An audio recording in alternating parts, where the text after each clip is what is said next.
भागवत सुनने से होता क्या? तो कहा कि भागवत जी के सुनने से हमारे जीवन के जितने पाप होते हैं सारे पाप कट जाते हैं। तो कहा कि जो गंगा मैया है, गंगा मैया में हम स्नान करने के लिए जाते क्यों? अपने पापों को धोने के लिए तो जाते हैं।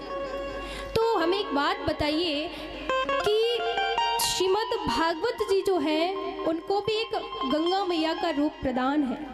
श्रीमद् भागवत गंगा बड़ी है या फिर भागीरथी गंगा बड़ी है?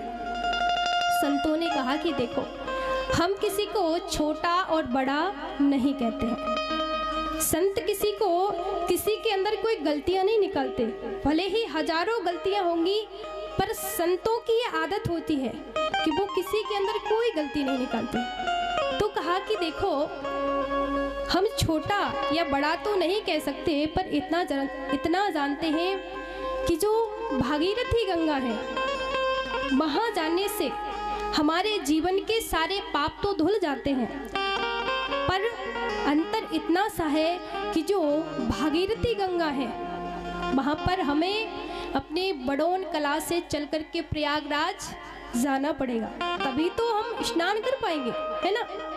पर हमारी भागवत मैया तो इतनी महान है, इतनी श्रेष्ठ है, इतनी श्रेष्ठ है कि ये स्वयं वृंदावन से चल कर के आपके बड़ौन कला में आ गई। तो बताओ बड़ा कौन हुआ?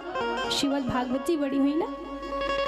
और एक अंतर और सुनिए कि जो भागीरथी गंगा है, भागीरथी गंगा में हम कम गहराई तक स्नान करेंगे तो ठीक रहेगा, और यदि ज़्यादा गहराई में चले गए तो फिर राम नाम सत्य भी हो सकती है ना।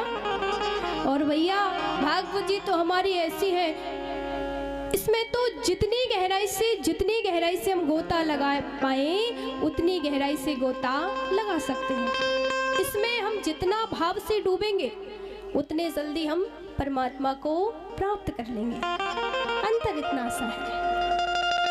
और हमारी भागवत मैया तो दुनिया के जितने ग्रंथ हैं सारे ग्रंथों को सुनने के बावजूद भी हमारा मन तृप्त नहीं होता है, पर जब हम भगवान श्री कृष्ण कन्हैया की कथा सुन लेते हैं ना तो हमारा मन तृप्त हो जाता है।